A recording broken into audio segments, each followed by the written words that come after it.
Welcome back, ladies and gentlemen. This is the Intellectual Gentlemen's Club podcast. We are here with Bethany Perry. How are you, Bethany? Thank you. I'm great. How are you? I'm good. Thanks for being here.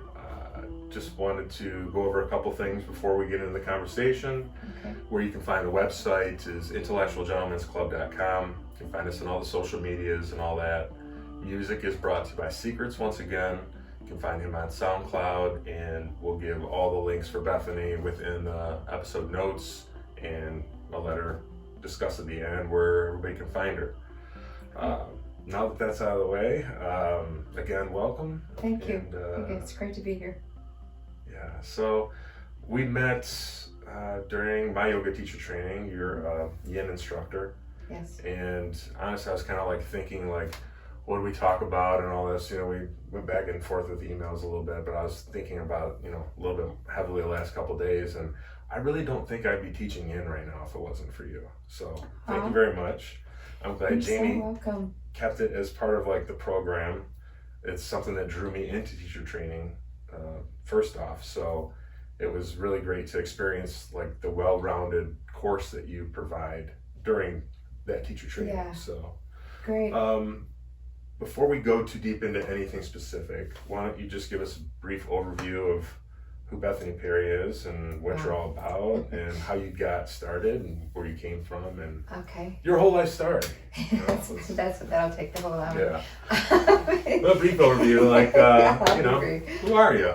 So I always think first and foremost, besides being just who I am, I'm a mom. I have 5 children, and I just had my 6th grandchild born in November. So you're supposed to come in December. Congratulations. Thank you. It's fabulous. I'm a big lover of yoga and the practice of mind-body.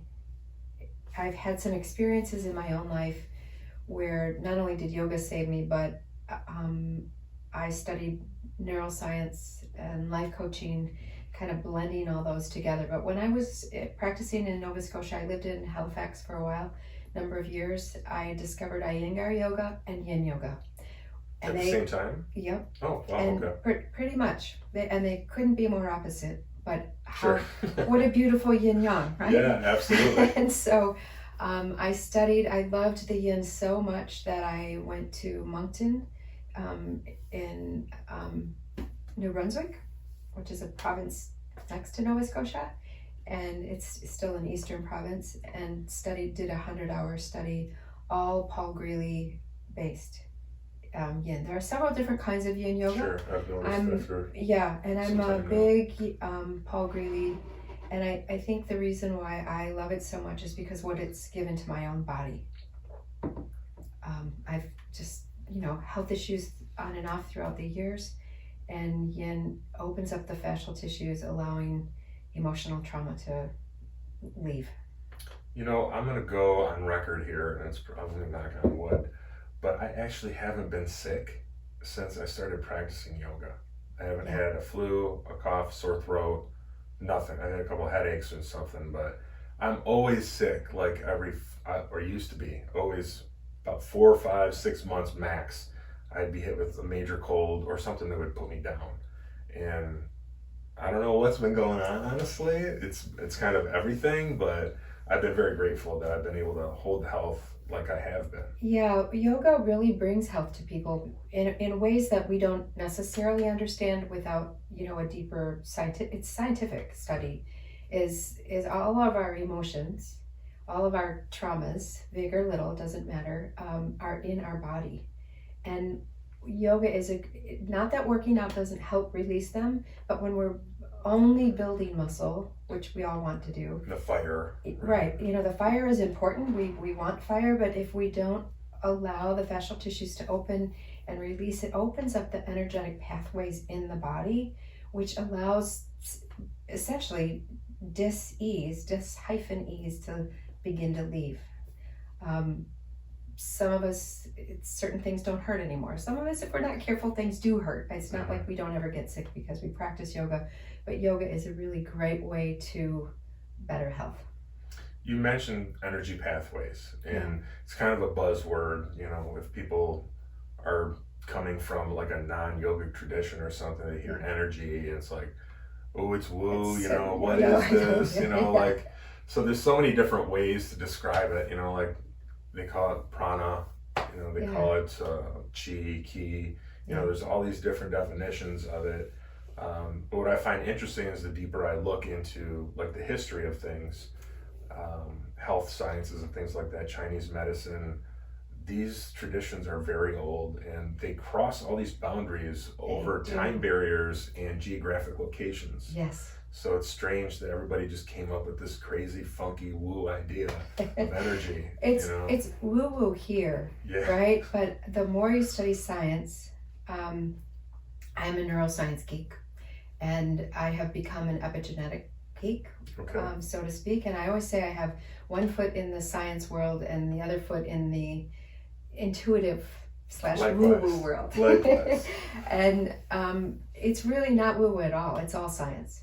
And they're proving it every day more and more, because the ancients, whoever they were, whatever tradition, whatever country it started in, they had their own science and their own reasons for the chi, the pranic force, it's your breath. Without our breath, we're not here. Mm-hmm.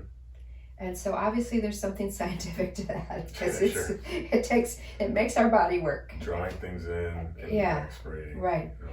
And then the energy pieces can be, that can be a really deep, heady conversation. We talk a lot about it actually in the coaching course that I teach. We get into energetics of the body in a scientific way. Great. So that people who are afraid of it are less afraid of it, and people who are, sort of like, without getting into politics, you can have left and right, real far extremes, and they kind of go, wow, we can meet. Mm-hmm. How awesome is that? Yeah. I recently read a book, probably in the last 6 months or so. It was about spiritual discernment. I wish I could plug the book right now, but it's escaping me. But it's about cultivating spiritual discernment. So I was getting into this realm of, when I started exploring kind of esoteric topics, like, things can get weird, They can. So it's been important to me to not want to just give up my faith or give up my belief system just because. Right. I don't really operate that way. So I needed something to kind of sink my teeth into, to like, not like sell me on it, but to just kind of alleviate that I'm not, fooling myself into things that may or may not be real, right? Yes, And I totally with the understand. scientific mind view of things, you can really approach it with digestible topics. It's You interesting. can, and regardless of what someone's faith is, I have my own faith as well, and a lot of times I just say, keep me in the railroad tracks, because it's really easy for me to that's who I am. Yeah. I love to explore, but the clients who come to me, the students who come to me, they're every single background you can think of. I have clients from around the world and every different religion, and yet we can still understand the science of the body and the soul, the spirit that lives within us. We all have a soul. I think most people would agree with that. Some people might think when we die it goes away. I don't, without getting into all that. Right. There's the beautiful gift of yoga. I was afraid to practice yoga. My sister still thinks it's really Evil, or yeah. Mm-hmm. it's amazing how it has some connotations. With Yeah, because they think it's the wrong religion, and it's like, wait, it's not. Religion. It's first off, no, I don't it's think. and it's what you make of it. Yeah. And it helps you connect to yourself. And whether you call that your soul or your heart or your person, whatever title you want to put on it. Higher self. Yeah, that connection, it changes your life. And you can't, I remember when I first started practicing, this was many years ago now, I'd heard about it and I sort of stayed away from it because I was a little bit afraid, and I had a friend say, come on. I'm like, okay, fine. I went and I was sold first class. I'm like, this is awesome. Yeah. And it wasn't. What kind of class was that? It was It was Hatha? it was Hatha, Okay. and then I ended up in Bikram, Okay. which I loved. because it was a little less scary spiritually, quite honestly, because I started into some of these classes and then there was chanting and I freaked out. Sure. It freaked me right out. I'm like, and then I found Bikram because I didn't want to give up yoga. And then after... It's more body-based. Yeah, well, your eyes are less open. etheric. They don't talk about the spirituality piece. You know, it just was different. Just move your body. It was safer. Yoga. Yeah. But still very alignment-based. And I discovered yoga in Bikram. The yoga that we're talking about, this, you know, discovering me, yoga, the inner world of yoga. And it was then, shortly thereafter, I moved to Nova Scotia, and there was no Bikram. Did you move to Nova Scotia to practice, or did you go there for career? I went there for career and a man. Okay. And then you just found a studio, you just kind of fell into it? Yeah, I did. Seeked it out? Well, yeah, I searched for studios and I found one that was a walking distance. So I would walk to yoga and practice, and it was, oh boy, I'm gonna blank on the name. It was a vinyasa, basically. Okay. And then I was just learning the province, and I drove about 40 minutes out of town, which when you live here, 40 minutes isn't a big deal. And I found this quaint little town, and on this house there was a sign that said yoga, and I just went up, I picked the flyer off the porch, and luckily I called, because in Iyengar yoga you can't just walk into a class, you have to call and talk to the teacher. And anyway, that's how I discovered Iyengar yoga, and I am still very close to my teacher from Nova Scotia, who now lives on the opposite side of Canada. Wow. Salt Spring Island. But I still work with her. That's great. Yep. So you mentioned Iyengar, so I'm like trying to dive into one of the books of Iyengar right now, the Light on Life? Light on Life, I think it is, yeah. Mm-hmm. So what draws you closer to that? Because in your workshop that I took, you referenced it a lot. Yeah, you referenced it a lot as that counterpart to you. Yeah. But clearly you're very passionate about it. You've worked with some high-level people in Yin. Yeah. And same with Iyengar too. So yes. You mentioned Father Joe. Father Joe Pereira. Yes. So, he's an Indian Catholic priest. Indian. Sure.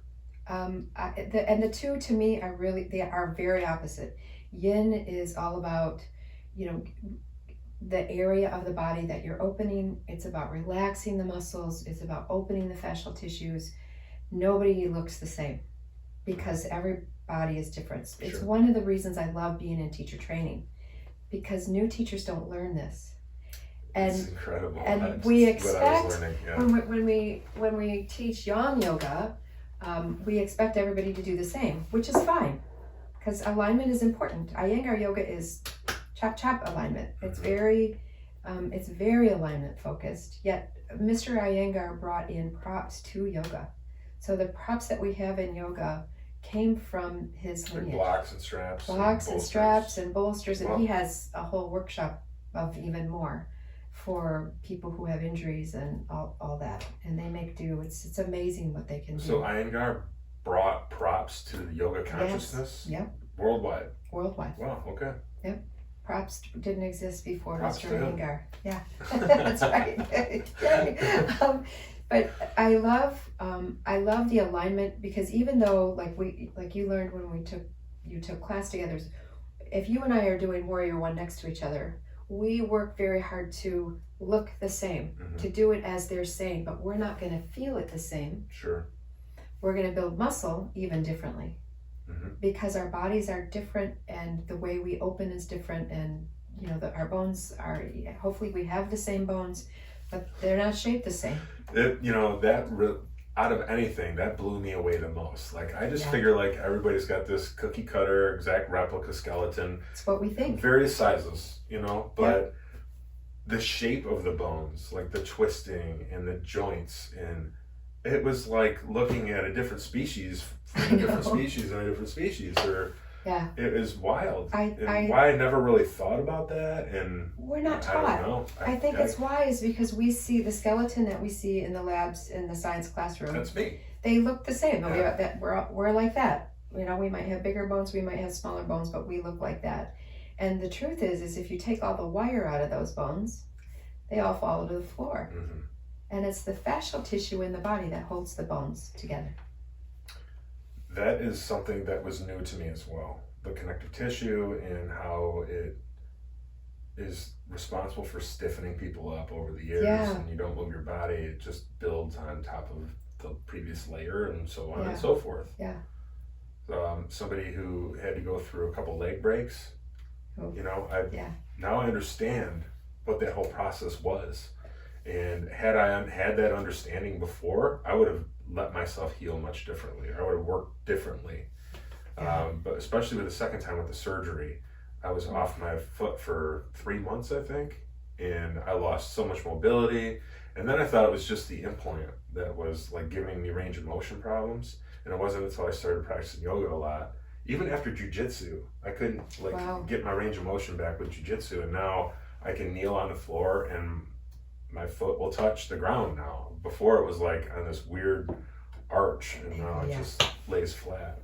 So Fabulous. it's really amazing how much about the body we really don't know. And even like going into these trainings, like these are things that people should basically understand before they even walk in a yoga studio.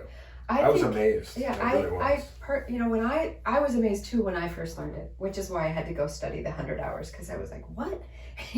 There's differences, because we're not taught that. It should be taught in elementary school. Yeah, I agree.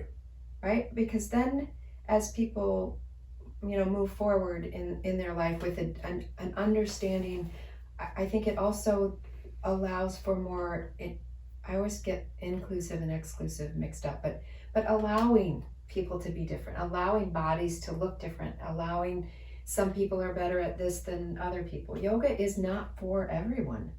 Yet if everyone understood that they don't feel it the same, they don't have to look the same, even in, I wouldn't go to an Iyengar practice and not anticipate looking the same, because that's just how Iyengar is.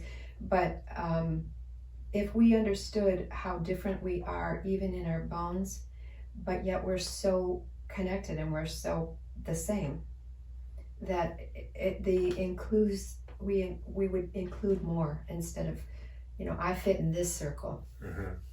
I think what does a disservice a lot of times is the social media yoga poses that you see, and while they are breathtaking, they are gorgeous and beautiful, whether you're talking about a female body or a male body, just the postures that you can get in, it's just fantastic.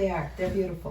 But what it does do is, I think it's, for somebody who's thinking about practicing, going to a yoga studio, it scares the shit out of them. Yeah, it's highly intimidating. I can be able to do a headstand, and yeah, I was 50 before I did my first touch headstand. My feet, I know. And people have injuries. Yeah. Right? I had something that you don't know. This past summer, I got super sick. I had a virus affect my heart. And yeah, crazy. I was, I'm a type A full on Vata. And if you don't know what Vata is, it's a Ayurvedic dosha, meaning it's a type of personality, and it's someone who loves to be a visionary. That's the way I describe it. And so I'm always on the go, and it took me down. My ejection fraction was 15. A couple cardiologists were like, I don't know how you're alive with this happening, all from a virus. So I haven't practiced, physically practiced, until this past Sunday. Really? Since last June. How did it feel? Oh my gosh. Besides being a little sore, I went to a gentle class last night just because I thought, okay, I can practice. I practiced in my mind, which I think most of us know. And if you don't know, even if you're a bodybuilders practice in their mind. If you are injured and you can't do something, if you think about doing it in your mind is so powerful, your body responds. In India, I know a woman who was in a bad motorcycle accident. I don't know how you can be in India and not get in them. Yeah. It's crazy. I love it there. I'm not criticizing. It's just like, I wouldn't want to drive a motorcycle there. To drive a motorcycle, I would not want to drive. Yeah, no, not there. You wouldn't. They're used to it. But she broke her back in many places, and they carry her on a stretcher into the yoga studio. every day, and she'd stay in the yoga studio all day and practice in her mind. And her body healed because of it. And she's now practicing yoga. That's wild. Like, yeah.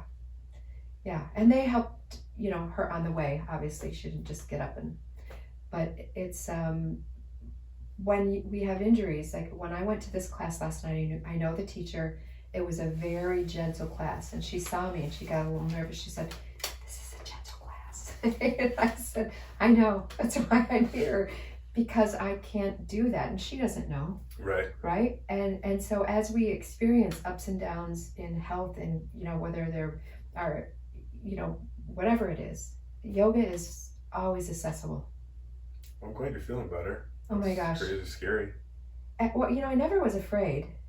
I think because I'm not afraid of death, but I never even thought once that I was going to die. Oh, that's good. I just thought, how am I going to overcome this? Yeah. How am I, because because of all the work I do in neuroscience and epigenetics, and know that our thoughts have so much to do with everything that goes on in our body. Now, we can't just think ourselves well. I'm not saying that, if we get sick, it's our fault. I'm not going to go there. I don't go there with myself. I got that virus. Do I think it's my fault? I called it in. No.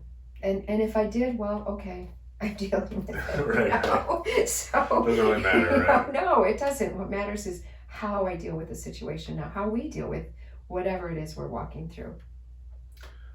So let's stay on this track for a minute, Okay. Because you recommended a book. It was Back Sense, right? Yes. Okay. Because I've read a couple different books on this now, and it talks about how stress literally causes you to create these patterns in your body and gives you stress major problems. Stress is the number physically. Yeah, stress is the number one cause of dis-ease in the body. And dis-ease, so disease, but you got to put the hyphen in there. Mm-hmm. It starts often in North America in particular. It starts with stress, and then the body starts to go haywire somewhere. Right. And when we back sense like is the weakest link kind of thing. Yes. Yeah. And then so for many of us, our low back is the weakest link. It is the number one. Me too, actually. But it is the number one reason people miss work is low back issues in North America. And well, you read the book. Dr. Mark Siegel, I think, is the first author. I think that's his. There are several authors.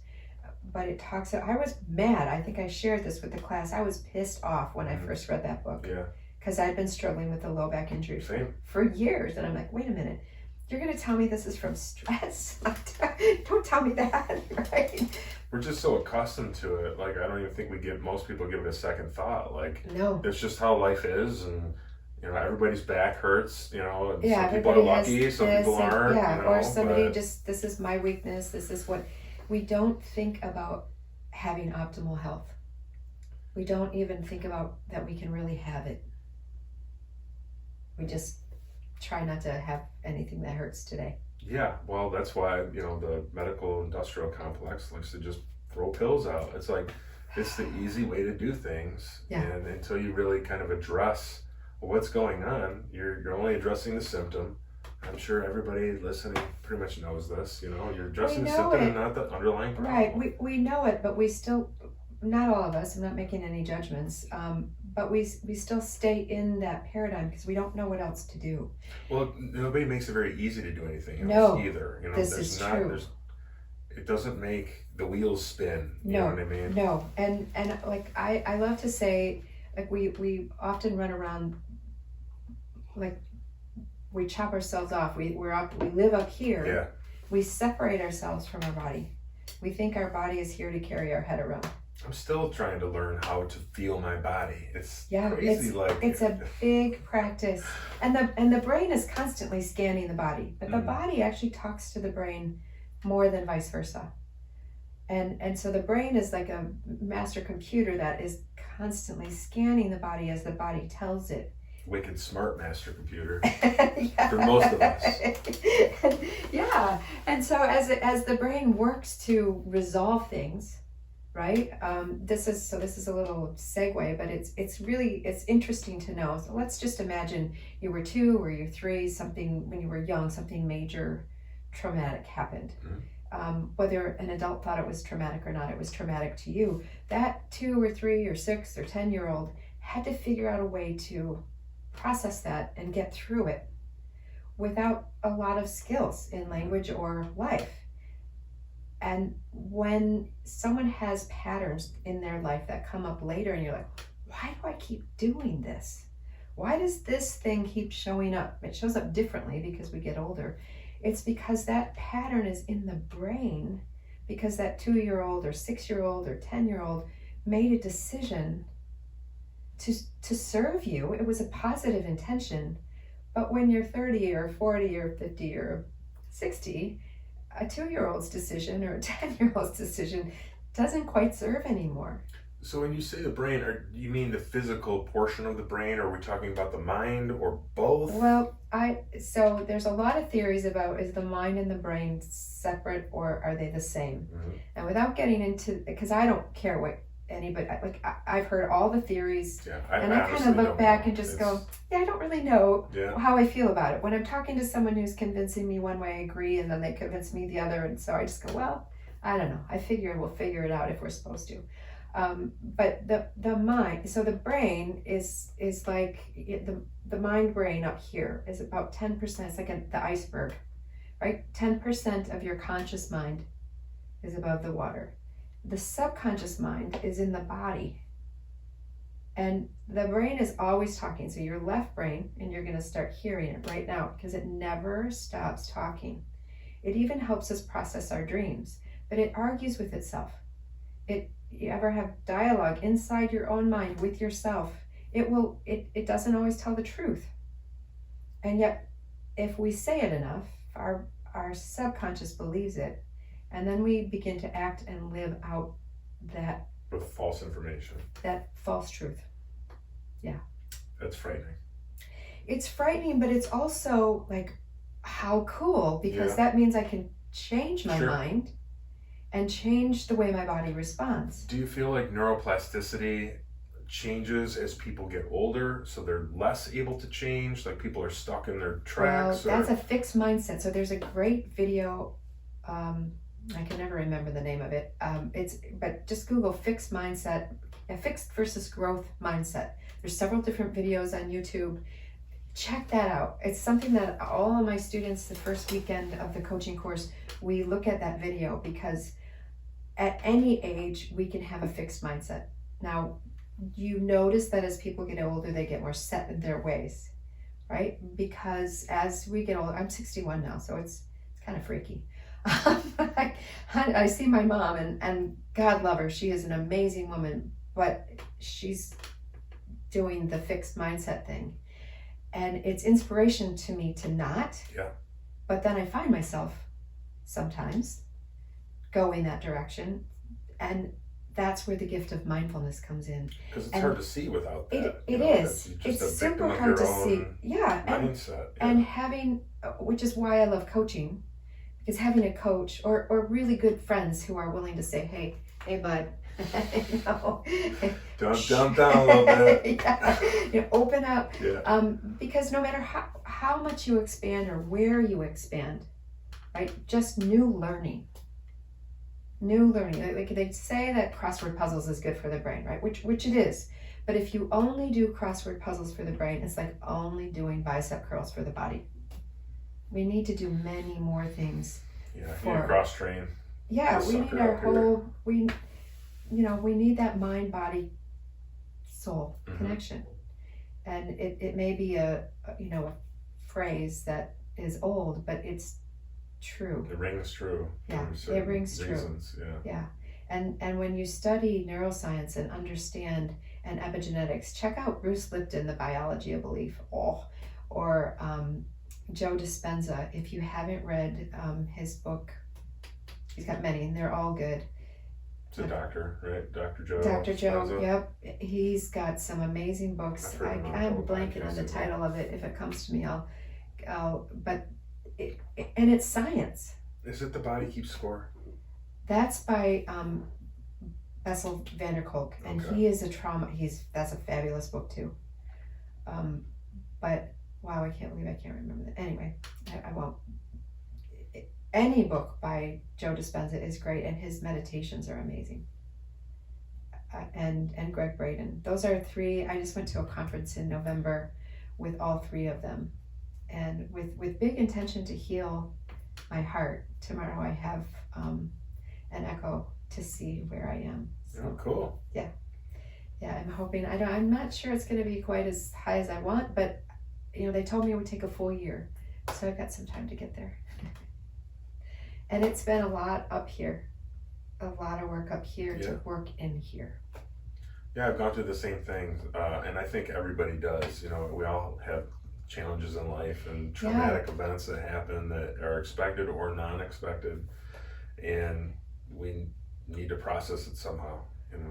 And with support, because most of us can't do it alone. And so and I want to really say this, because if someone gets sick and then they think, oh, it's my fault. If you're hearing this and you're like, oh, it's my fault, I'm sick. I just say, bullshit. No, it's not your fault.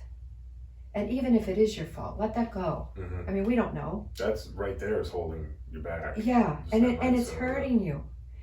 Let's look at loving yourself, because there's a really beautiful quote I love, is you cannot hate yourself into a version of yourself you love. If we're hating on ourselves, whether it has to do with our weight, which is a big one here in North America, or judging ourselves about, you fill in the blank. We all do it.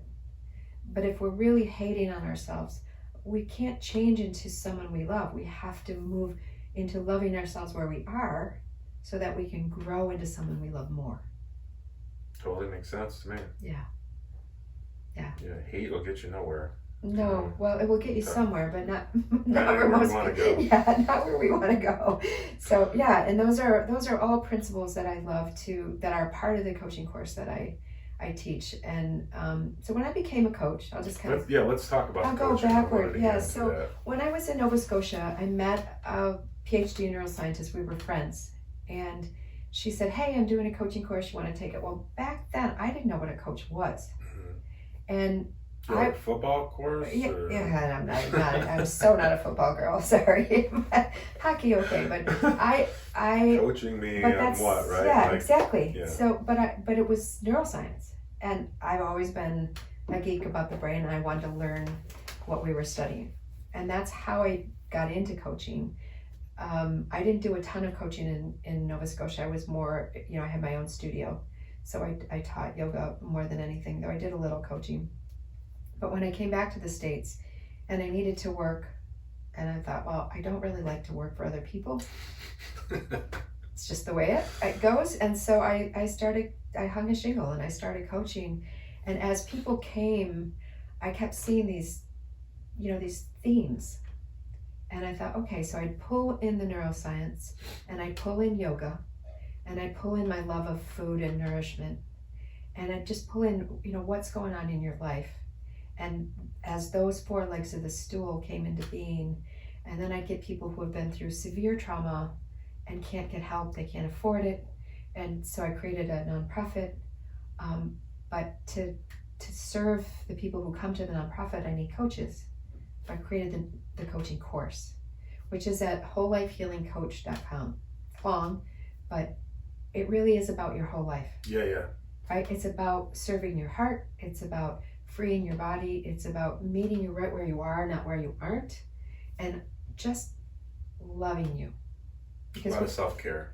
Yeah, and when someone is loved, when they really know that they're loved, no matter what they think, no matter how different we are, how amazing would our world be if we just loved everybody? It'd be pretty amazing. It'd be very different. It would be a lot it is different. Now, yeah. Right? And because it's what I love about coaching is that is really the space we hold for healing, whatever needs to be healed. So what is the protocol when somebody signs up for? How long is this course? So the course itself it's a 6-month program. Okay. And we're starting the end of January, and I know this is not being heard This won't come out till February. Yeah, but that's okay. It wouldn't be too late because it's all recorded. There are people, like I have one student is in France and another in Florida and a couple in Colorado. International. And yeah, I know, it's exciting. And then I have people come to my office live. But the people who are online, if they want to be live, it's very interactive if they're on live. They'll be on a big screen TV in my office, and they can ask questions of the speaker, of me, and when the students are working together, they'll be working with students who are live as well as. Awesome. Yeah, so it's a really unique way, and I don't. It's amazing times, right? Technology. Is Yeah, I know. cool. Yeah, I know. It's so Right? cool. And I'm so ignorant when it comes to it. I hired this amazing guy who can do all of it for me. So, it's a real gift. But we start with the brain, then we moved into mindfulness and some brain entrainment. So how do we rewire the brain? And then we move into food, and I don't believe in diets, unless you just consider eating a diet, because none of us are the same. Mm-hmm. Why would we expect? Just like the bones, right? Right. None of us are the same. We all have different heritage. We all have different responses to our heritage. We need to eat what's proper for us and nourish ourselves. So how does one go about finding what best suits their body? Like, I've been on this hunt for my entire life, basically my entire adult life, on what I should be eating. Like, I've tried a number of different diets, right? And ways of eating to see what best suits me.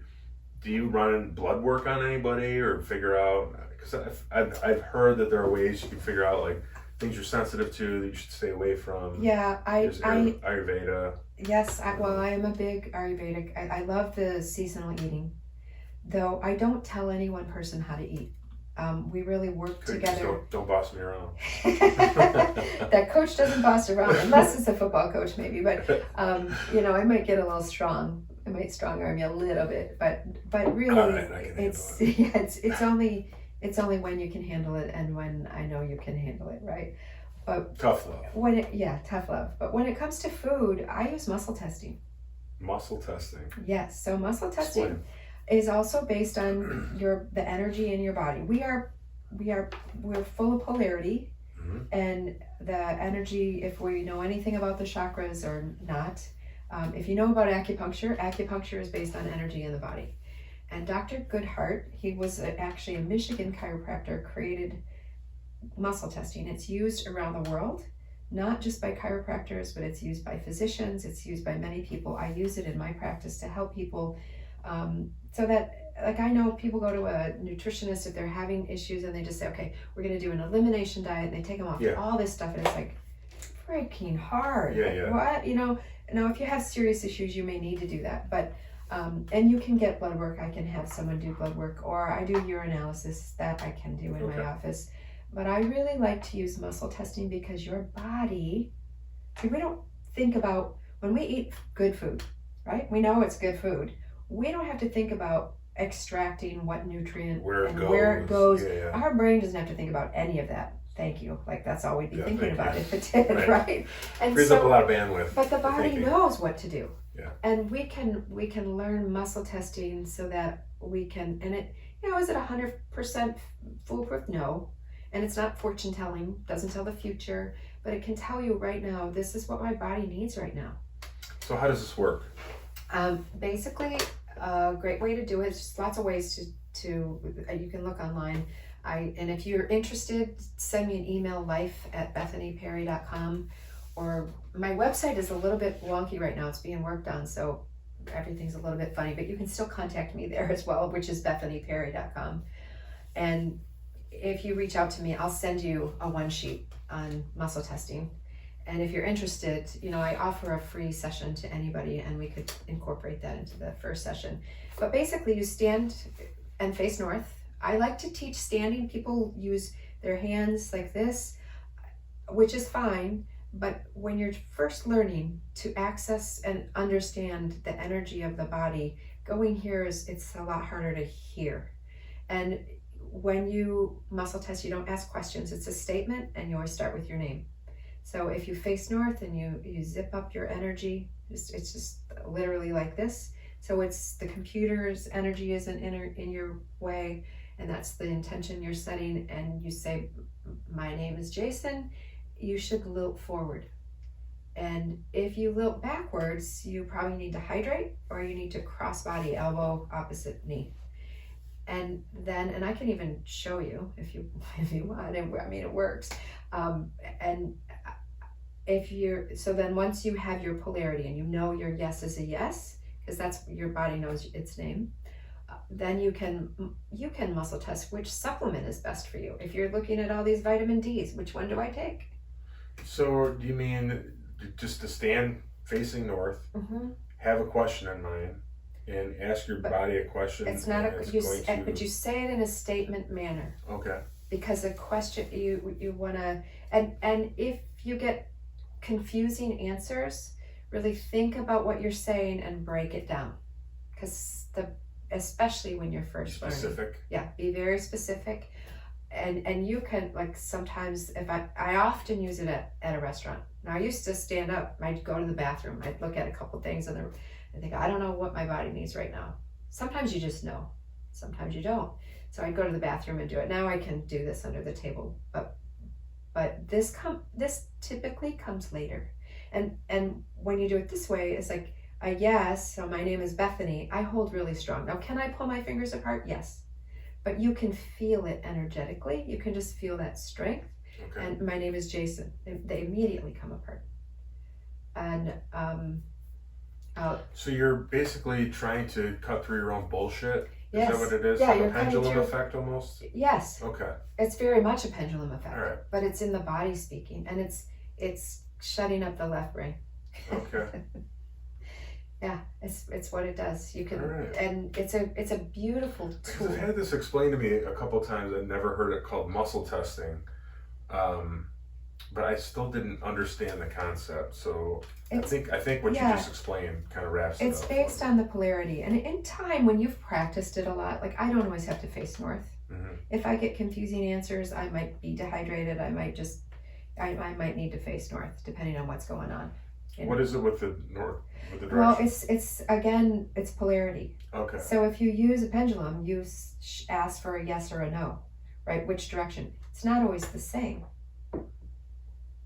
You might notice it's different depending on which direction you're, and it might be, I don't know. Okay. But your body will answer very clearly. And I love to use it with my clients with food, and it always freaks them out when they first learn. They're, what? This doesn't fit. Because I get some really big macho men that come in. Does anybody ever say, I want Cheez-Its? Just all the way forward?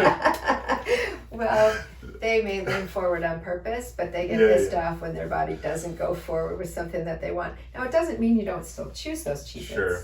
I don't recommend them, though. Or other diapers that might be better. Cheez-Its in particular, because the yellow dye is a dye that we allow in our country that no other country allows. It's known to cause cancer. I am shocked. I'm so shocked. So sorry to I'm glad you brought up Cheez-Its, but sorry to dash your I often use Cheez-Its as like the go-to thing. Like when I'm talking about like vegetarian, like you can be a Cheez-It vegetarian. It's just always like my scapegoat. Cheez-It vegetarian. Junk food, I guess. I don't know why. So. Yeah, choose some. Because I was vegetarian for like probably 2 years, I think. And I was just eating junk food. It just wasn't. Well, that's the thing. I was a junk food vegetarian. And you can so if somebody chooses to eat vegan or vegetarian, they could eat really healthy and they can eat really crappy. Sure. And that's not going to serve your body. No. Some people, and I know this is a stretch for a lot of yogis, but some people actually need meat. The gentleman that I see, if he's in town and I feed him 3 days in a row, and I don't think about meat. I've never been a meat eater. I've never. I eat it sometimes, but I don't care. But you're not like heading to the grocery store picking up. It's not meat, right? It's never been my thing. I was tortured with it as a child, right? Like it's just never been a need for me. But if I feed him for 3 days in a row, about day 3, he walks in the door, and I just look at it. No, I look at him and I'm like, oh, you need some meat, because his color gets off. His body needs meat. Now, does he need it every day? Nobody rarely needs meat every day, but some bodies really do need it, and so I just recommend eating the really good stuff, the stuff that is not ruining our environment. Farm fresh kind of. Yeah, butcher box is a great place. You want grass fed. You want small farms. Pure Pastures is great too. That's where we go. Yep. Yeah, I've talked about this in the last few podcasts. Actually, is like diet. I've been like really, especially with my like new yogic mindset the last couple of years. Yeah, I'm it really changes how you feel about food. Reformulating and I've played with my diet over the years, like I said, but I'm trying to figure out like how far I can go into the sattvic diet. You know, can I live off strict veganism? And I've done it. I guess I always just kind of fall back to I need some kind of meat in my diet, and I don't know why that is. Do you know what blood type you are? No, I don't. Often, and so Eat Right for Your Blood Type, that is a pretty right-on scientific book. Really? And not always. There are some O positive people who are vegan or vegetarian and they do just fine. But often their color goes wonky when they don't have meat. And when you think of sattvic, okay, so I'll help you with it because I choose not to eat meat for the most part, really just because I'm an A positive and A is vegetarian, which I didn't know. When I read it, I was thrilled. I showed it to my mom. I was younger. I was see all these look, years? See, you didn't even torture me with that stuff. But because our body does know what it doesn't want. And it doesn't mean what we love is necessarily good for us. But when, some bodies actually really do need meat. And so the sattvic piece of it is we're actually killing a plant to eat it too. Yeah, it's right. And plants like broccoli. Now this is a little woo woo, but broccoli actually it has a bitter odor, and kale even more. A lot of men don't like kale at all because it's so bitter, but it sends those chemicals to the tips of the plant to ward off being eaten, so that it can proliferate. It has its own survival mechanisms in the plant. You can't get away from consuming being related to death. You just can't. No. I mean, I like to think there's a consciousness structure of things. Yes. But maybe that's my own bullshit trying to tell me that. Do we know? I mean, how do we know? Well, there have been experiments that have been done scientifically that prove that plants are making... And they talk to each other. Yeah. And they use fungus networks to, transmit nutrients and things like that. They're super intelligent. They're way more intelligent than I learned in biology school or biology class. There's Braiding Sweetgrass, not necessarily a man book, but it's written by a Native American who's also a botanist. And it's beautiful story about plants and how Native Americans saw plants and how we have changed that because it's just all science. And the plant itself offers us life, which is why many people pray or thank their food or, and all the hands that, like, I love to honor all the hands that got the food to our plate. Because think about 100, 200 years ago, we had to go get our own food, right? And so, which is why meat is actually, if you're going to eat meat, you probably find that you crave it more in the winter. If your digestive system works properly, you have more digestive fire in the winter. Why is that? That's based on Ayurvedic principles. Okay. Because that's what's available. Meat stays good in the cold.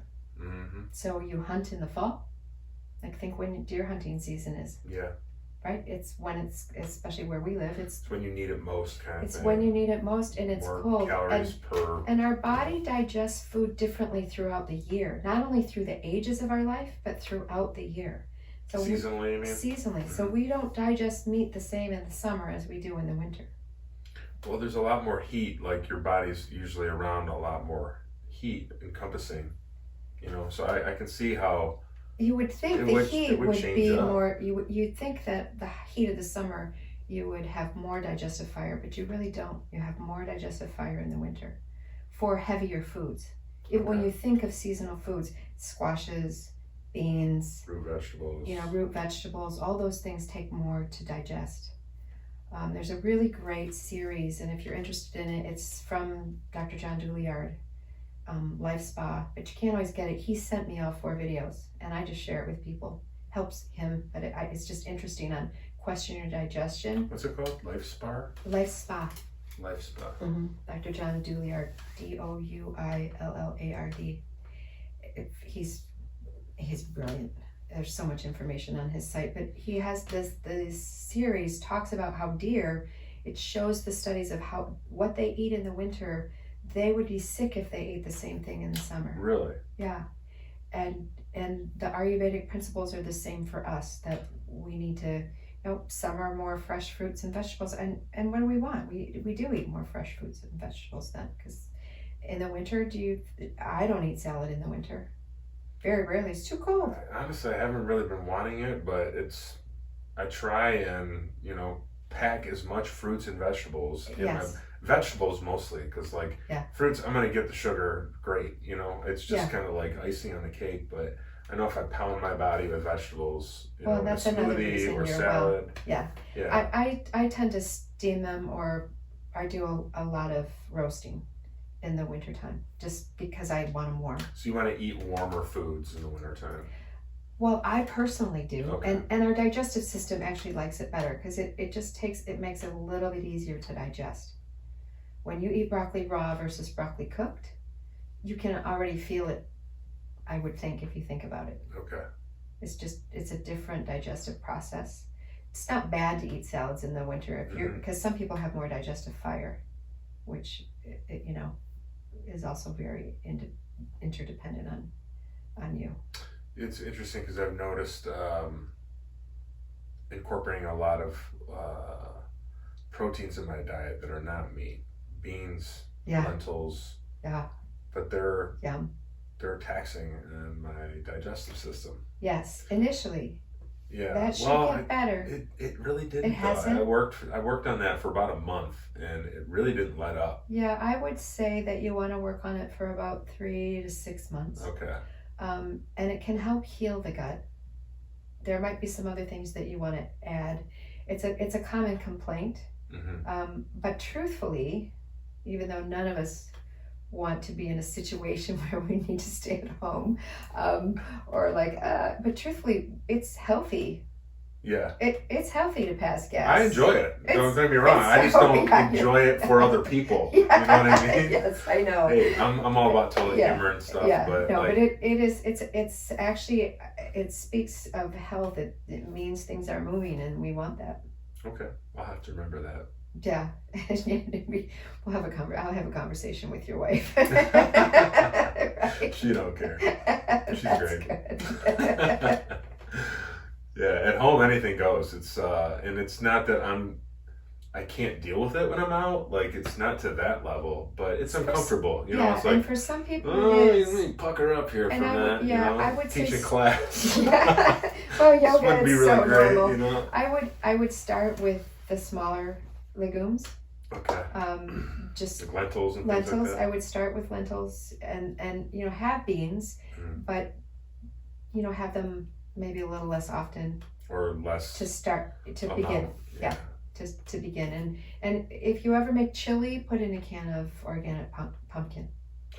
Okay, because it counteracts. It helps to counteract, and it adds in a whole bunch of nutrients. It fills you up faster. I bet it tastes delicious. It does. You don't even know it's there, and it thickens the sauce. And it's a beautiful addition to chili. I love chili. I'm gonna have to remember that. It's a beautiful addition to chili. Stews and soups and things like that. It's the time of year, right? That's a seasonal thing. All right, cool. Yeah. That's some good cooking tips. Yeah. Thanks, Bethany. You're welcome. We've been talking about diet for a while. It was definitely on my wanted to talk list. Yeah, I work a lot with women in particular, but men as well, come to me with weight issues, and this may segue, may not be where you want to go, but I have found that anybody that I've worked with that has 30 pounds or more to lose has had a significant trauma in their history, whether it's abuse or... It's a form of addiction, right? I mean, that's how they got to where they're at, right? And addiction, if you if you're familiar with like Gabor Mate, it's like trauma is the cause of addiction. Yes, Yeah. it is. It So is. it manifests in whatever way suits you the best. Right? Yeah. You know, Yeah. I have my own addictions, and we all do. so Everybody does. the Coffee is mine. yeah, I've been upping my addiction Yes, with that definitely. lately Yeah. in the wintertime. Mm-hmm. So you mentioned 30 pounds. How do you come up with that figure, and how do you, there's so many different, I guess, benchmarks of what is a healthy weight, what is overweight, what Right. is obese. So Right. where do you get your standards with like So a 30 pound as you just mentioned? well, it would be basically Mostly women, I'm assuming. Yes, Women are smaller. 30 pounds is more. 30 30 pounds. pounds for me isn't as much as it would be for you, obviously. Right. So. No. Yes. And so when women come to me and they say they want to lose 30 pounds, they may need to really lose more than 30 pounds, but they would just be happy losing 30 pounds, Okay. which is okay. But if they, it's just been my experience of the women who come, and like 97+% of the women who come into my office, and thousands that are 30 plus pounds, I have an intake form. And anymore, if they're coming to me for weight or if they're coming to me for anxiety, I just look at the question as, have you ever experienced abuse? Mm-hmm. And it's sad. I don't know if frightening is the right word, because now it's like, bingo, there it is, like there it is. And so now we have to work with how do we open that door? And for men, it's often even harder, because Toxic you're taught, masculinity, you're right? taught, don't open that door, don't feel, just be strong. And why do you think men don't live as long as women?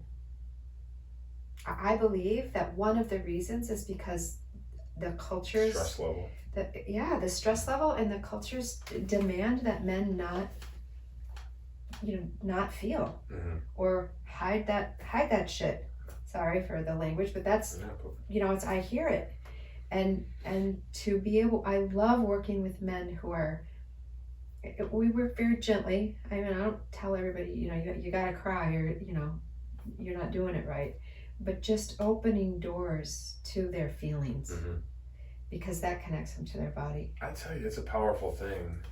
And I've read studies on crying, and, for my own field research as well, when I have a good cry, man, shit feels a lot better. It does. I'll make a joke, and my wife won't mind, but she's a real crier. She cries at commercials. Yeah, me too. All kinds of stuff. And she's not very stressed out a lot. She doesn't she's not a tea kettle. I'm the tea kettle. Yeah. I'll rise, and boom, Yep. But she's not like that. It's like she's got this constant drip release, Yeah. of weeping. And I have to go into the wilderness and have a psychedelic experience and crack my skull open, every so often, and open my heart back up, and it does me good for a while. And it's harder. but It is I harder still for men. fall back into those same patterns. I feel bad for men. Now, some of it's a pattern of the brain that you can change. Some of it's just our society and what's expected, and just living in those expectations without even being aware of it. But what I say about tears is, tears inside the body is like salt water in a can. It rusts. Tears outside the body is salt that flavors. Nice. And it releases you. It helps free you up. I mean, most men cry, in Private. But I would imagine that most men would also say it's a release. I mean, I have men who come into my office, and when we work, they'll be to a point, particularly men who've experienced serious trauma, veterans, there's a lot of tears that come. And I am always so honored and grateful to hold that space for them, to just feel safe enough to be with someone, because sometimes you want to cry alone. Sometimes you really do you just want to be alone, but sometimes you need someone. We need human touch. We need human, of all the things that humans need, air, food, water, shelter. We need love. And that human touch and that space, that's what it is. To me, that's what coaching is. Okay. It's loving the person just as they are. Not as they are, not as, and helping them grow into the person they want to be. That's how I see it. When somebody is approaching the end of that 6-month course, what kind of changes have you seen in people? Like, oh my gosh. Give me some of your success stories. Yeah, so what's Those really, I'll mention one person, I'll mention a couple, because every single person who's taken the course is like, this has changed my life. Yeah, I don't think we have to go with names and all that. Yeah. I won't do that. But I had one student who had severe anxiety, like severe visual, that just hit her. And after we worked together privately, and then she joined the course, and by the end of the course, which was about a 2-year time span, 1.5, 2 years, like she doesn't have it anymore. And this was a woman who would literally get, visuals of one of her children being murdered or out of nowhere, right? So severe anxiety. I've had other women who wanted to be a coach and just never could find their way and didn't know all the tools, and were like, I know what I want to do, I know how I can do it. I had another woman who severe arthritis in her body that is now almost 100% gone from what she learned about the mind and food, moving your body and the connection and how we think and stress, all of that. I'm trying to think of some other stories. Another woman who quit her job when she needed to quit her job because it was causing her extreme stress, and now she's got a job that she is thrilled to go to, and she is coaching as well.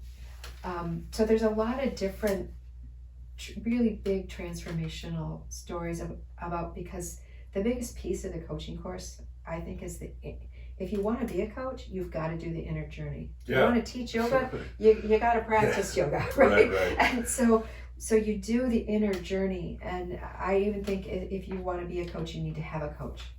I have a coach because that makes me a better person. I think it's really helpful.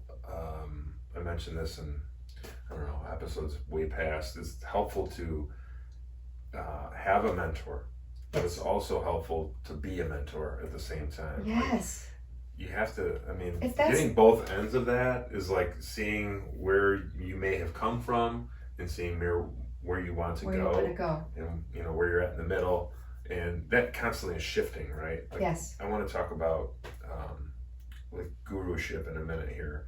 Okay. But a lot of times you will find a teacher, you will get what you need from that teacher, and then you move on. Yes. So that is constantly changing, like your protege and your master, right? There's always been these relationships through the years. Yes. And it's beautiful. Yeah. Actually. I think where it gets tricky though is when, like, the word guru, right? Yeah. It's a little tricky. Jamie was on the show. We talked about that a little bit. I talked about it with Justin last episode too. And I've been thinking a lot about this lately, and I kind of had this insight when I went to my therapist, and we were talking about spirituality and guruship, and like me being kind of an eclectic type of yogi, like picking things up and not really finding one solid path that speaks to me. And nothing really has. I've always dabbled in a lot of different things. Me too. Gotten ideas from things. Me too. And I was telling him, like, I just can't give up my willpower to somebody who is supposed to be my master or my guru and listen to all that. He's like, you're thinking this from a Western perspective. He's like, let me just flip it around a little bit. Like, if you look at it from an Eastern perspective, and it's like you have Bikram, right? You mentioned Bikram. Yeah. And if you don't have Netflix, you're missing out a little bit. But there's been, countless teachers over the years that have abused power and been charlatans or whatnot. Even the great masters, some of the Buddhist masters, I won't go into any names or anything, but have been alcoholics in the background. Yep. And you Because know, they're people. yeah, and they're people. And that's They're that's people my too. thing, right? The crux of the matter is this is a human being who is fallible, you know, unless you're talking about some ascended master who is like comes and goes as he wishes, like Babaji or something like that, you know, like everybody is subject to these, you know, needs or desires of the body and the mind. So he says just discard the person. The person is not your guru. It's the teaching lineage that is the guru. The person is just a vessel that it filters through. So I still have an issue with that because if you're filtering good teachings through somebody's mind that is not right, they can be corrupted in that translation process. But it helped me kind of wrap my head around it as far as it's not this person that is this unfallible thing, like with these truths. It is the teachings, you know, that have come down, you know, and the insights that are the actual guru. Well, and so I don't like gurus either. Okay. Maybe because I don't Most like people authority. in the West doesn't see. I don't like it. We don't like authority, and if we do, we want to be the authority. Right. Like you don't know what you're talking about, right? I'm kidding, sort of.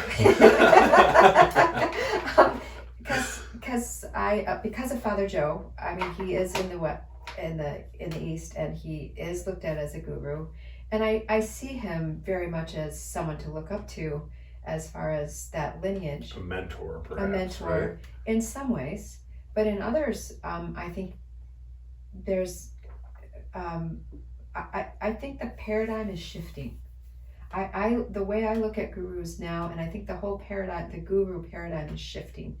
And I'll use myself as an example. I don't consider myself a guru at all. Yet I have many people who join and follow everything I do, which means I'm a mentor to them. Sure. They look up to what comes through me, right? And my purpose is that, right? If I didn't serve them, I wouldn't be living my purpose. So, and we all have a purpose, and whatever that is, we can be a guru to anyone, to someone. And there's always someone we look up to, depending on who we are, what we're interested in, all of that. But the guru piece, to me, is an old paradigm. It's of the masculine mindset. This is my opinion. Yeah. And I'm not anti-masculine. Just because I'm a woman, I'm not. I've never gotten that from you. I appreciate men. So I am thankful for them, and we need them. But the mindset is shifting, and I feel badly for men in this society right now, because you can't, you're stuck in a box. Like, what do you do this and you get in trouble, you do the opposite and you get in trouble. It's like, holy cow. I feel for you. But the guru mentality, I think it's more of a sharing, and someone needs to be a leader, right? No matter what group you're in, if you join a drumming group, if you go to a meditation, somebody leads, right? That person who's leading, the facilitator, is the guru in the moment. Now, they may be your guru for a time. They may be a guru for your life because of how far they've grown. And they're on a path that you're like, that's my path too. So I don't think it ever has to be any one. I think it's many. And especially, I know for me, because I have too many interests to have it just be one path. Right? I do. Yeah. And that's okay, because I think then we can become, in some ways, our own guru. As we gather all these teachings, sometimes I think, who am I to be teaching this coaching course? But yet at the same time, the gifts that have come to me from my life, the crap in my life, the hardest stuff that I lived through. I was in an abusive marriage, having 5 kids in 7 years, like, hello, how do you keep doing that? And then, and illness and all that kind of stuff, all those things that happen in our life. A lot of people, we know the phrase, and is life happening to you or for you? Wherever we are in the moment of when it's happening, because we don't all just say, oh, this is so wonderful, right? We get to that place of it's happening for us. And when we don't get to that place, that's what other people are for. That's what our relationships are for, is to help us find that our way to that place of love and acceptance, no matter what it is. I've read in a lot of the teachings that, you know, the more information you get, like you're like the knowledge, the downloads that you're getting or whatnot, at some point is going to be too much information. It's going to be confusing and it's going to go against you. So at some point, I don't know when this is for me, it's not right now, but then you stop getting all the input and you just rely on yourself to get you through. Like all the knowledge is within, right? Yeah, like it is.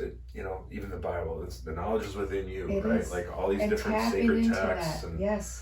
so And learning how, which again goes back to yoga, because I believe it's a beautiful way to tap into that. It's a self-discovery of tapping into that and then moving into what works for you. Meditation is phenomenal way of going to that source. Brain entrainment.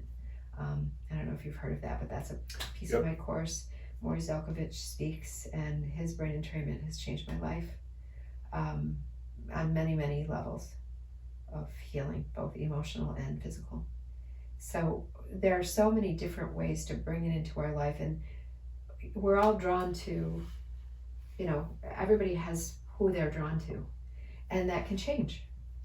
And without judgment of it changing, and without, you know, creating issues between your guru, which sometimes the guru doesn't like it. mm-hmm. And when that happens in my world, it's the guru's issue. And because it's not out of, I mean, unless you're being disrespectful or, you know, whatever, but if you're outgrowing, if your path if you're growing, is somewhere different and you're growing and it's taking you somewhere else, and the guru doesn't like it, then that's a control thing. That's what I consider the old paradigm. right? And that's why I feel like the masculine feminine is, and I don't blame men for this, because this is just how it's been for eons. You know, the male over the woman, and you look at many different cultures, and it's still very much that way, right? And women now, and thankfully the West allows it. We're moving to a more equal place. Hopefully not because I hate the bashing of men, and I think hate is a strong word, but I really don't respect it, because women love men. Hello. Yeah. Where would we be? We're the counterpart. We wouldn't be here if it were for men. We wouldn't be born. We're the other side of the divine connection, baby. That's right. But I think for men to be able to stay in their masculinity and yet allow the softness that is in, I believe, every man, varying degrees, but every man has that. And hopefully one day you'll have the freedom to express it as you choose, and not as you're told. Yeah. It's yin has really helped me, like, kind of soften a lot of my edges. You know, it's yin, the moon, you know, softness, quiet, slow. It's the feminine. You know, and yin is the feminine. I really love teaching it. And I imagine you're great. I'm going to come to one of your classes. Good. I'd love to have you. I'd be a little nervous, but so yeah, I like teaching that. I like teaching Nidra, these softer versions of yoga that I really love to teach. I've been meditating for many, many years, so it feels comfortable to me. It's like a space that I enjoy to be in, and I like to hold that type of space for others. Yeah. I like teaching a vinyasa class too, don't get me wrong, but to me, it's strange that asana feels less yogic to me now than pranayama or meditation or some of these other modalities I work with. The truth is, particularly in the West, we have exercise yoga. Yeah. Right? And in the East, they look at many American yoga classes and they're like monkeys jumping in a gym. Yeah, I'm sure they do. Right? And because yoga, the asanas were never intended to, while they do strengthen and they are for our bodies and our muscle, but the whole purpose of the asana was to get you in meditation. Yeah. Was to get you in your body to meditate so that you can connect. And to me, when you connect here, then you connect to whatever, God, universe, source, whatever you... Divinity of any term you want to insert put your on own term, Yeah. And so that is a really beautiful way to see the asanas, and I agree with you. And I think anybody who practices yoga over time, well, not anybody, but as you practice yoga over time, when yoga is really, It's a gateway. it is a gateway. It's a gateway drug, right? But you Acid is the gateway. You don't have to smoke you have to smoke weed to have it be a gateway. But it does open your mind up to meditation. It does open the world up in a different way, I believe, to the energy of the world. Well, like we were talking before we started rolling, you asked me how long I've been practicing, and I found my first class in a gym, and it was largely, I want to go here to move my body. Like, it didn't have anything to do with meditation, even though I already had a meditation practice, but I didn't it wasn't sinking in, you know what I mean? It doesn't happen right away. But all that type of work, and even when I started going to Yogashala and practicing, in an actual studio, it was about the body first. Yeah. And then it opened up into more and more. It seems like the longer somebody would stick around, it's just naturally going to unfold. It does. And it's different for everyone. Yeah. But if you practice yoga and you hate it, I mean, I never recommend something people hate, but I always tell my clients 3 to 5 classes to get a feel. And go to a gentle or basic. I mean, go where you really learn the foundation of the poses. It doesn't matter if you stink at it. Who cares? Right? It's not about how great you are. Yeah. It's really not. It's about who you are. It's not even about how much better you are than you were yesterday. No, because every day is going to be different. Yes, yeah. And we are all aging. You and I are both older. Damn it. Than we were when we started this. Dang it. but the truth is like with food and with yoga, that processing of, when I was younger, I loved the fiery yoga. I don't love fiery yoga anymore. I do love Iyengar, and it is fiery, but it's still fiery. It's not a vinyasa. I don't do vinyasas anymore. I'll do a slow flow. Yeah. But I won't do a full-on vinyasa anymore. What about Ashtanga? Yeah, no. No? No, I mean, because it's a flow. Yeah. Right? And it's like I do go, I did. I've had a hiatus, which is, so it's kind of weird. But the studio that's closest to me, it's an Ashtanga studio, and it's where I used to teach, and I love it. It's a beautiful studio.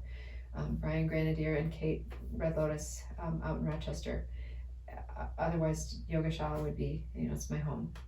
But I like Ashtanga, but the gift of for me, this is my body, and everybody is different. It's you spend a long time in the pose finding it. You might get one little tweak where your body moves a 1/16 of an inch, and a whole new world opens up for you inside your body. It's crazy. It's crazy good. That's what I say. I was at Barefoot, the festival over the summer, and I practiced with somebody. I dropped your name, and he knew you, but he has a studio in Royal Oak. Oh yeah, Chris. Yeah. Chris Briney. Briney, and he's awesome. I still have his flyer thing that he. I'm hoping to start. I'm waiting to get the okay, because I want to go to his studio. It was really cool. We did like an hour of Iyengar, and did you like it? I really did like it. Yeah, and it felt very similar to Ashtanga to me. It is. Because it's positional. Well, there are a lot of similarities, and Pattabhi Jois and Mr. Iyengar, BKS Iyengar, are the two who brought yoga to the West. So the lineage in the U.S. really is Ashtanga and Iyengar. Right. And Iyengar used to do flows. Okay. You'll see old videos of him in flows, but I've never practiced an Iyengar class that was a flow. So Iyengar is basically just positional. It's more static. Static. It's almost like yin, but standing. I would imagine. Well, and it's not. It's all the poses, but it's young. Okay. So it's very. But as far as like holding postures for. You hold, and not necessarily 5 minutes, but they're really tweaking, and they'll speak to your body, and they'll get you to get it so that there's ropes where you hang upside down Karuta Yoga is the name of it, but it came from the Iyengars. I love it. I'm doing some rework in my office. I'm gonna have like three or four sets of ropes on the I wall. might throw some in here too. So, have you ever used them? I haven't, but I've seen the gosh. acro yoga and everything. It looks great, Yeah, the ropes on the walls just for inversions. started with Iyengar, cradled. and there's ways to especially for people who, for whatever reason, an inversion isn't possible for their body. It's super healing to do an inversion, and there are ways to do it safely. I used to just be so excited when we would use the ropes and do inversions in Iyengar, and I also practiced at Ann Arbor School of Yoga, and actually practiced in class right next to Chris Briney. Okay. I would be probably starting at his very basic class just because of where I am right now, but I would love to. I'm hoping to do that. That's cool. I highly recommend trying it. And if you don't like it, it's okay. Yeah, I really gotta kinds. get out and experience some different flavors and different studios. It's something that's been on my to-do list, but I keep packing things Well, in my life. life is full, so it's not always easy to go to a class 40, 50 minutes away, right? Yeah. And that's okay. When you're supposed to go there, you will. Sure. Right? Yeah, I'm enjoying how things are going right now. I practice daily here in the studio before I meditate. Do you practice with someone on the computer, or do you practice your own? I just do my own kind of flow. It's that's usually fabulous. Just like a yin vin that I do, and I start off with some yin postures, usually child's pose, kind of loosen me up. I do the golf ball trick, usually every morning when I wake up on my nightstand. Yay. And then I just kind of go into some warrior sequencing and sun salutations and finish it up with a couple of yin postures, and my body's primed. I mean, even 20 minutes of that, it just primes me, and I can sit for a long time when I meditate. My back doesn't bother me. I'm erect, and I'm at attention, and my mind doesn't wander as much. When we met, your back was not good at all. It was, and it had been better than it had been in a long, long time. Yeah. So I mean, it's amazing that I is not as grateful as I should be, because I just walk around all day with this great back now. When pain goes away, we stop thinking about it. We do. It's just normal. It's like, oh, I don't have that pain anymore, and then we forget until it hurts again. Yeah. Right. But just having gratitude, period, for life in general, regardless of what life brings your way. The more gratitude that we can bring into our life, even when things suck, because that happens. There's always a silver lining, right? There is, and it does happen for you, right? I'm not sure all the reasons why this whole heart thing happened yet. I know some of them already, and clearly you manifested it though. That's all. Right? Yeah, I called it in, so I could stop working. Right. I took about 3 months off. Yeah. You need some time to not be the guru. I don't know that I could ever consider myself a guru, and yeah. I think that's how I feel about gurus. I don't want to make a judgment, but like Gandhi would never have considered himself a guru. I would think that I don't think any guru worth his salt would never call himself a guru. Yes, because then ego is involved. Except me. Yeah. I'll be your guru. And we all have ego, right? So it's okay. By now, intellectualgentleman'sclub.com. Yeah, and you should. But I would say that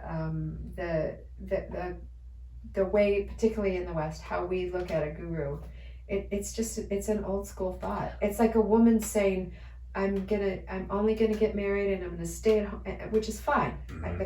I was a stay-at-home mom and I loved it. It was really hard not to be one when I ended up getting divorced. I loved being so I'm not dissing any women who stay home, but that it's an older paradigm that's shifting. Yeah. Not that it's not allowed, but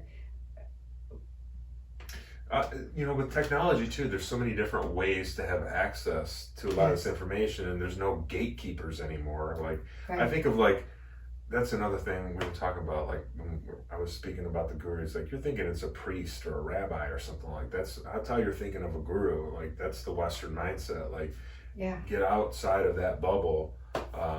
but there's the internet is fantastic, as far, I mean, it is can be fantastic. treacherous, Yes. looking for things as well, but more often than not, if you're looking for something with self-care, you're going to be flooded with things that you can, Oh my try gosh. for yourself. Yes.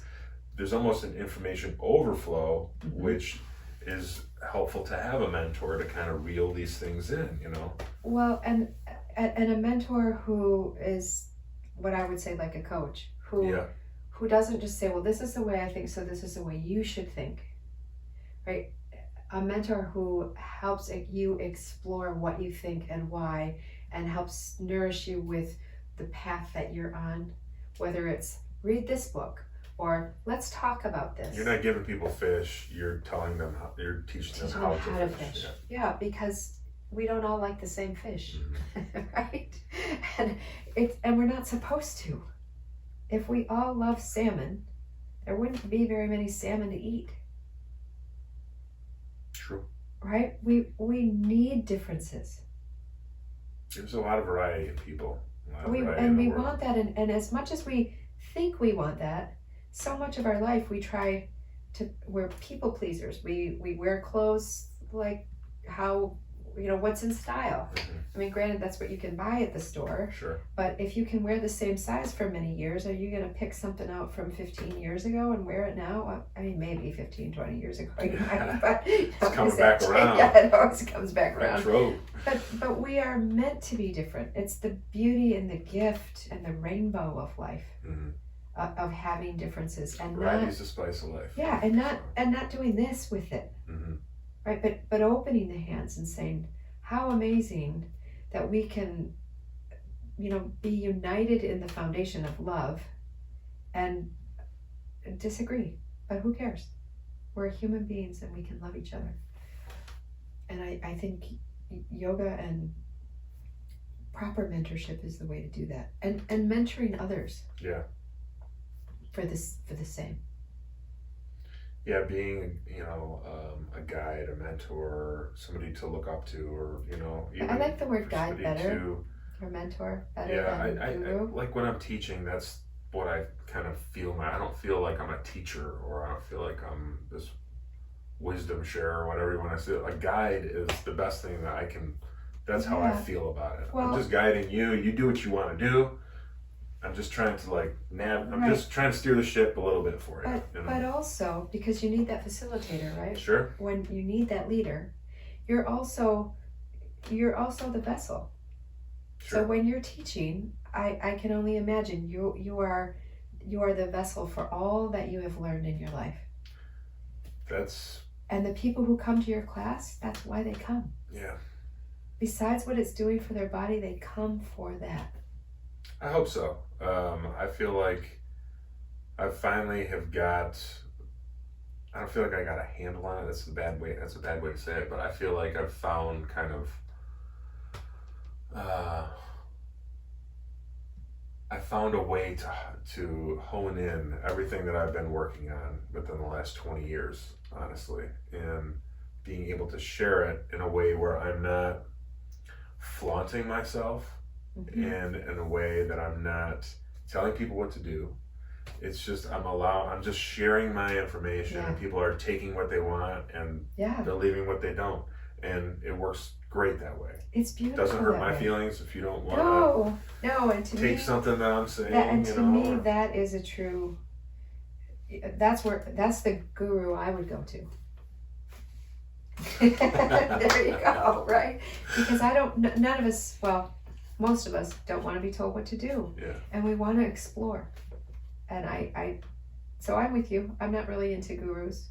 And I agree. I think anybody, I would be willing to bet Mahatma Gandhi, Mother Teresa, all the people that we see as these big gurus never would have considered themselves as that. And, I don't know that, but I would think that they didn't. And if I were experiencing someone that I thought was full of themselves, doesn't mean their information isn't good, but I'm not sure I'd want to have them helping me. Yeah. Right? Because I want to explore the parts of me that I can't see. We all have blind spots. Otherwise, we'd all think we're perfect. Yeah. We wouldn't have There's a anything. lot of blind spots. Yeah, but that's okay. It's a trap. Every time you turn around, seems to be a trap, that you can fall into if you let yourself. Yeah, So. yeah, it's true. And they're all brain games, mind games, whatever you want to put to That it. darn left brain. I want to make it quiet. That's what I always say. Shh. I tell myself all the time. I wish it was that easy. Meditation's the only thing that kind of calms that, but it still doesn't calm it. It's still the chatter. I just allow it to pass through without like pushing it or fighting it. Yeah, it's the best way. Just let it go. Let it go through. Observe. See ya. What's the next? This is just this constant motion, and after there for a while, things really start to settle down. The central nervous system calms down. Yeah, it does. Then you have that like silence. You either have like this hyper connection to the divine, or pure unadulterated disconnection of bliss. And it's the same thing, which is kind of strange. No, it is. I agree. Before I drove here, I meditated for an hour, and it's transformational. Mm-hmm. And the peace that it gives you when you go out in traffic and you get like I knew I was going to be a few minutes late. I wasn't stressed. Yeah. Right. We're low stress here. Oh, so. It's okay. I'm stuck in traffic. Yep. Okay. Where maybe if I hadn't meditated, I don't know if that would have been my response. Yeah. Well, you showed up great. So thanks for prepping properly. Oh, I just showed up. Yeah. So thanks for having me. But it's great to talk about the whole guru idea, I think. I think it's an important conversation. Because things are shifting, and what do you do? What don't you do? What are the pitfalls? So there's a lot of different questions, and I do think a lot of people do want to be told what to do when it's all said and done. It's like they want to be guided what to do. They want to be guided. They don't. And there aren't. And this is another reason why there are gurus, or I like to use the word guides or mentors or coach, whatever, is because not everybody is a leader. Not everybody is a leader, and that's okay. Mm-hmm. For people who are not leaders, don't want to be leaders, often they are made to feel guilty when they're younger, that they don't have that. Yeah, I feel like a lot of the leaders that should be leaders don't want to be leaders. Yeah. If you have somebody who doesn't want to lead, like the whole gladiator thing, right? I don't want it. Well, that's why you need to do it. That's why you're the one. So I would agree with somebody that who's too. grasping for that kind of power, you can see right what's going to happen with it. If it's going to corrupt. If it's about power, it's one thing. But if it's based in love, I always say standing on the rock of love, because love is strong. We like to think of it as soft and mushy, at least feminine. I do, but it's actually very firm and solid. And so I feel like it's the foundation of love, that big rock that I stand on. That's what enables me to stand and weather storms, and hang on to a tree when the earth is splitting beneath me. Yeah. Right? Great. Well, we covered a lot of stuff here. Was there anything else you wanted to touch on? I'm going to touch on balance a little bit, because you had really, maybe we can touch on that before you go. So balance, in your workshop, you talked about the Black Knight and the Panda. Yeah. So maybe, come on, drop us a knowledge. Okay. So, I thought it was it's a great way to explain how to stay in the center of things. Yeah, how to find balance. So, and I always see the slide even, because I've seen it. So many people, when they work out, and often men, but not only, there's often many women, when you work out, they're just like, it's all power, it's all fire, it's all, and you push, and you're a Black Knight. You work out like you're a Black Knight, whether it's yoga or whatever it is you choose. And then you have the people who are, more couch potatoes, or they don't want to work out, and they're a little soft around everywhere. And they like that, and they only want to practice yin, right? That's the only thing that they want to do, is because you get to lay on the floor and you get to just move from here, and 5 minutes later you move to here, right? It's a very different experience inside the body. The fire is missing in the panda bear. Sure.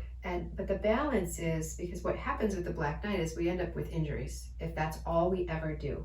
You're charging at things with your joust and your sword. We degenerate the, is that the right word? We degenerate the body. And if we're a panda and we don't do anything, then the body disintegrates. I mean, we lose our muscle. And so the two are harming if that's all we do. We need both, whether it's with yoga or whatever it is you do. When I see runners and they say, oh, I stretch. And my ex-husband is a runner, and God love him. I mean, he's a great man, but he is a huge runner, and his form of stretching is about 2 minutes. And that's his whole body before he goes for an 8+ mile run. Sounds like an hour, yeah. And yeah, exactly. and not surprising, he's got some low back issues, like serious low back issues now, because of all that pounding on the pavement. So we want to, like, bone on bone builds bone, but in yin we're bone on bone, and it's gentle. It doesn't mean we don't do both, but when we do both, that balance that gets created. So I say, if it's all yoga, to every 3 to 4, depending on your practice, of your yang classes, 1 yin. Yin is amazing every single morning when you get out of the bed, and every year you get older, the more yin is extra special first thing in the morning, to just open up that fascial tissue. Yeah. You see people with their hands start to curl in as we age. We move in. You go back to fetal, right? Mm-hmm. Yeah. Yeah, and a lot of it is actually emotional heart things, and so we protect our heart. But it's why we want to work on opening, lifting, standing, even opening our hands, sleeping like this. If you find yourself sleeping with your hands closed, Yeah, when I sit on my side, I'm always and closed-handed. So begin to open them, because it will affect you later. Okay. And your consciousness, it takes a little time, but you'll find yourself, you'll do that. But when we discover that balance for our life in exercise, that balance comes out other places. If we're only a Black Knight, it comes out in other places. If we're only a panda bear, it comes out in other places. It's a theme through our life. And we all want balance, but we don't all want to do what it takes to have balance. Yeah. Because it's not easy. Because we're usually bent one or the other. And the seasons change. I used to be hardcore Black Knight. Now especially with this heart thing, I've completely turned into a panda bear. Yeah. I'm looking forward to adding some. I doubt you'll be a panda for too long. No. As soon as I get the green light. I've been really frustrated this winter, quite honestly. I'm like, I don't believe in yellow Do they lights. not want your heart rate up past a certain point? Is that what's going on? Well, my heart rate's been really high, and the heart's enlarged, and for a while the valve was leaking. I mean, it was really a big deal. Yeah, big deal. But I look at lights as it's either green or red. Or pink. And when it's pink, you can go through a pink light. Just, A lot of light. Yeah. So, talk about balance. Find the yellow light. Yellow light. It's not there for very long, though. That's the problem with it. No, but truthfully, if you have an opportunity to take your class, experience yin. It's a gift to your body and to your heart and your soul and your mind. And there have been many people who, I don't know if you've experienced this, they've come to my class, men in particular, they'll come, they're like, my wife or my girlfriend dragged me, I'm here. My mind, they already hate it before they start, because they don't know how to stop the mind. If that's the toughest part about it. That's why I discuss it with people. And if that's you, all the more reason to practice it. Because you don't have to like yang yoga. You can get your exercise anywhere you love, because that's what you should do. I believe everybody needs yin. It's the one form of yoga I think every human being needs. I'm sold. I'm teaching it. So you're teaching it, which is line of great. thinker. So I really appreciate you being here. Thank you for Appreciate you having being me. you. Yeah, I don't know how to do anything else. Keep doing keep doing what you're doing. Yeah, I will. I will now give you the opportunity to blast out everything you want to get out to the people here. So website, social media, Yeah, so different projects you're working boy. on, your book, if you're writing a book. I am writing a All book. right, How cool. did you know that? So my website is bethanyperry.com. A new one is being built, so it's because it's wonky. Just I don't know what happened. Anyway, a new one, but I'm there, and you can connect with me. Much of it on there is about the brain and weight. It's not all I do. The coaching course that I teach, if you're interested in it, whether it's this time or next time, you might want to get in on it this time, even if you miss the first weekend, because it's never going to be this price again. WholeLifeHealingCoach.com. You can email me, life@bethanyperry.com. I'm always open to a conversation. The first session is free. On my website, you can sign up for a session, just pick a date. You'll be able to get to my booking calendar and we can have a conversation. I'm also doing a retreat in Ireland in June. Yeah. I'm not leading the retreat, I'm doing the cooking, which is really exciting for me because I love to cook. I miss cooking for my family, right? It's just me, so I really enjoy putting love in the food. It changes it, and Adam Bodinger, I never say his name quite right. Sorry, Adam, if you're listening. But he's leading the retreat. We're going to co-lead. I'll probably teach some yin when we're there, but I'm definitely going to be doing the cooking. And I'm always got my fingers in something new. I've been learning brain spotting, which is a great way for the, sort of like if you've heard of EMDR, it's EMDR, but even quicker. Okay. Yeah, it's known as EMDR on steroids. And so I've been studying that and practicing brain spotting with clients who experience trauma. I love to help people who've experienced trauma and they don't even know that that's what's bothering them. It's the weight, or it's the anxiety, or it's the job, or it's the wife, or it's the spouse. And it doesn't mean it isn't those things too, but really coming to a place of inner knowing. So I'm here to help the world. That's awesome. That's a great way That's to my put it. mission. Yeah. My mission is to change the world and bring love everywhere. You're doing another yin training at Yoga I Shaw. am, thank you. Yes, the first 2 weekends in February. Okay. That's a 20-hour thing? It's a 20-hour deal. It's it's either 12 to 5 or 12:30 to 5:30 on Saturday and Sunday. The first weekend in February, I think 1st and 2nd and 7th and 8th. Okay. I think those are the dates. But I will always be part of, which I love being a part of her training, because her students get, when you learn what I teach, and this is what I learned. When you get that as part of your basic foundation, you are miles ahead. It was way important, I'm telling you. You're miles ahead of other trainings. I just kept shaking my head, literally, in the training. I was looking at my fellow students there, and we're just like, yeah, I know. Like light bulbs going off. Well, it was left and huge right. for me, which is why I teach it. Yeah. Because it was huge for me to learn it. I thought every yoga same. Like it's teachers powerful. need to know this, right? We will injure others less, and it's super important for the student to experience and be less judgmental of themselves when they can't do a pose. Yeah. Right? It's your bones. Sometimes. When I took your training, you were contemplating doing a more advanced, yes, like 100 hours or something. How is that coming along? Well, that so probably in 2021. Okay. Is my guess, because this. Put me on the waiting list. Yeah. Okay. Seriously. Great.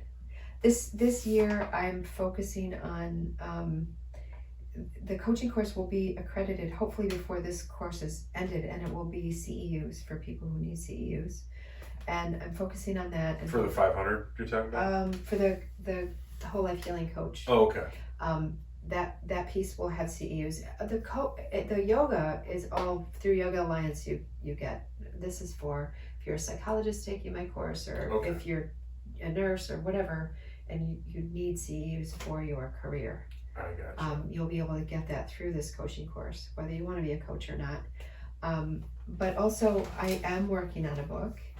And I haven't decided yet. Is it story form? Is it, and every time I write, it ends up being story form.